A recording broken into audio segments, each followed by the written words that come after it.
Good morning, students. Today I am going to discuss with you the new topic, the Arab Spring. This is added in the second chapter, the end of bipolarity.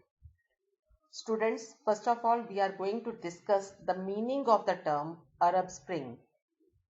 The 21st century witnessed emergence of new developments for democracy and democratization in West Asian countries. One such event is characterized as Arab Spring that began in 2009. Located in Tunisia, the Arab Spring took its roots where the struggle against corruption, unemployment and poverty was started by the public, which turned into a political movement because the people considered the existing problem as outcome of autocratic dictatorship. Autocratic dictatorship means one person with absolute power over the entire country without any limits. So the students, the demand for democracy that started in Tunisia spread throughout the Muslim domination Arab countries in West Asia.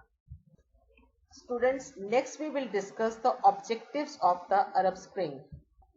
The main reason is that almost everyone wanted a regime change and political freedom in these countries.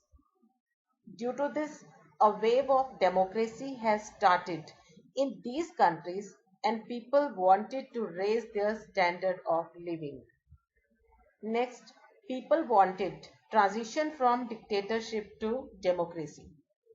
Along with this, they wanted better opportunities in education, development and employment.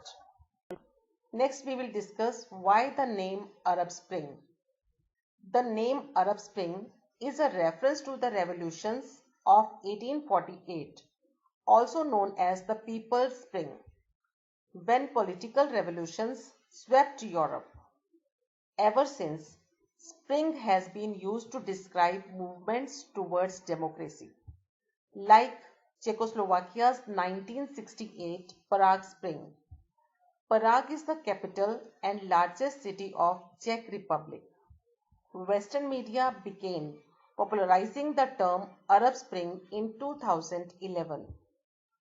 Next, we will discuss the main topic, Jasmine Revolution. The Arab Spring began in December 2010 when Tunisian street vendor Mohamed Bouazizi set himself on fire to protest the arbitrary seizing of his vegetable stand by police over failure to obtain a permit. His sacrificial act served as a catalyst for the so-called Jasmine Revolution in Tunisia. Students, next we will discuss about the impact of Arab Spring in the Middle East.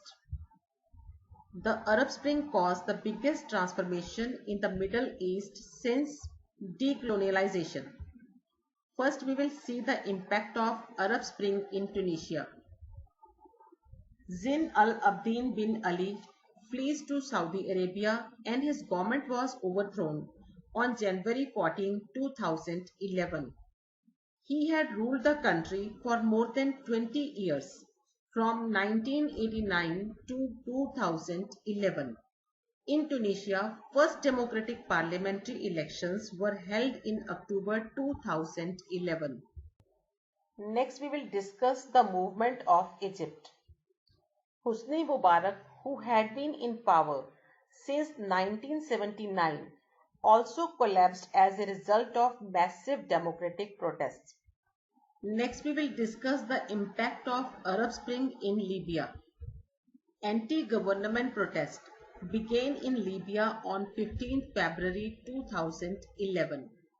Due to this, authoritarian dictator Colonel Muammar Gaddafi was overthrown in October 2011 during a violent civil war, and he was tortured, dragged through the streets and executed by the opposition fighters. Video footage of his death was seen by the millions online. Gaddafi ruled the country for 42 years. However, since Gaddafi's downfall, Libya has remained in a state of civil war and two opposing governments effectively rule separate regions of the country. Students, the influence of Arab Spring could be seen in Syria. The civil war in Syria began in the aftermath of the Arab Spring, lasted for several years, forcing many to leave the country to seek refuge in Turkey, Greece, and throughout Western Europe. In Syria, militant group ISIS had declared a caliphate, and this group executed thousands of people, and many others fled the region in fear of their lives. In protest against Assad, people gave the slogan, "Assad, wake up, your time is up." Although ISIS has largely defeated in Syria, the oppressive regime of longtime dictator Bashar al-Assad remained in power in the country. Students, next we will discuss about the effects of Arab Spring in Yemen. Protests started in many towns in both the north and the south of Yemen in mid-January 2011. Demonstrators initially protested against governmental proposal to modify the constitution of Yemen, unemployment and economic conditions and corruption. But their demands soon included the resignation of President Ali Abdullah Saleh. On 3rd February 20,000 protesters demonstrated against the government. President was evacuated to Saudi Arabia for treatment, but he handed over the power to Vice President Hadi, who continued his policies. So, the students, on 23rd September, 3 months since the assassination attempts, Saleh returned to Yemen abruptly, defying all earlier expectations. A presidential election was held on 21st February 2012, in which Hadi won the elections. By 27th February, Saleh had resigned from the post of president and transferred his power to his successor. The ongoing civil war in Yemen can also be traced to the Arab Spring. The country's infrastructure had suffered significant damage, and the conflict has devolved into tribal warfare. Students, protest for the establishment of democracy could be seen in Bahrain also. In Bahrain, peaceful pro-democracy protests in the capital in 2012 were violently suppressed by the government of King Hamad bin Isa Al Khalifa. Officially, the country has a constitutional monarchy, but personal freedoms remain limited. So students, you have seen that the influence of Arab Spring, which started in Tunisia, could also be seen in Egypt, Libya, Yemen, Syria and Bahrain, where similar protests by the people led to democratic awakening throughout the region.